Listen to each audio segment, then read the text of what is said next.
ነገ ታኅሳስ 12 ሳሙኤል አቡነ ሳሙኤል ዘዋልድባ ታኅሳስ 12 የዕረፍት በዓላቸው ነው።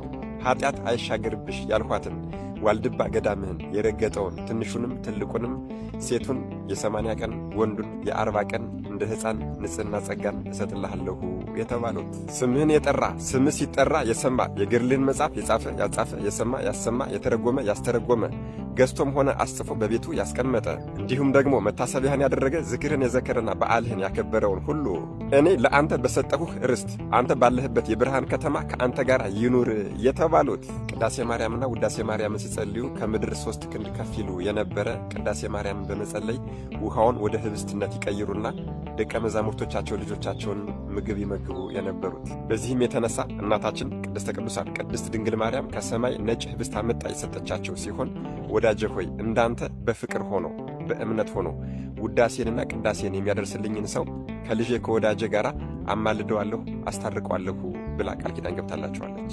እኒህ ሥጋህ በተቀበረበት ስምህ በተጠራበት የገድልህ መጽሐፍ በተነበበበት ገድልህ በተቀመጠበት መታሰቢያ በተደረገበት በዚያ ቦታ ፈውስና ድህነት ይቅርታና ምሕረት ይሁን የተባሉት ክብራቸው ከ24ቱ ካህናተ ሰማያት ከቅዱስ ሱራፌልና ከ12ቱ ሐዋርያት ጋር የሆነላቸው ታላቁ ኢትዮጵያዊ ኮከበ ገዳም ኃያል መነኮስ አቡነ ሳሙኤል ዘዋልድባ ታኅሳስ 12 የዕረፍት በዓላቸው ነው።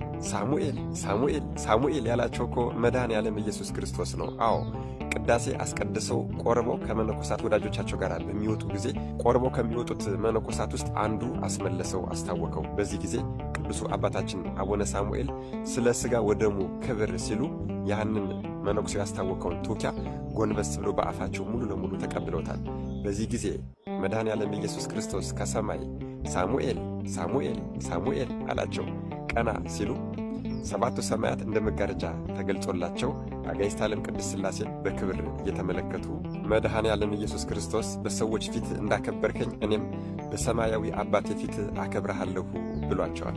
ታኅሳስ 12 የእርሳቸው በዓል ብቻ ሳይሆን ዕለተ ሰንበት ነው። ሊቀ መላእክት ቅዱስ ሚካኤል ነው። ከሁሉም በላይ ርኅወተ ሰማይ የሰማይ መከፈት ነው። ጸሎታችን የሚያርግበት ጥያቄያችን የሚመለስበት ታላቅ በዓል ነው። ታዲያ በዚህ ሰማይ በሚከፈትበት ቀን የእግዚአብሔር ምሕረቱ በሚወርድበት ቀን ጸሎታችን በሚያርግበት ቀን ማያት ማለትም ውሃዎች በሚባረኩበት በሚቀደሱበት ቀን ምን ልታደርጉ አስባችኋል ነው ዋናው። አዎ ምስጋናችንን የምናቀርብ ልዑል እግዚአብሔርን ለዚህ ላበቃን እናመሰግናለን። ጥያቄያችንን እንዲመለስልን የምንፈልግ ጥያቄዎቻችን እናቀርባለን።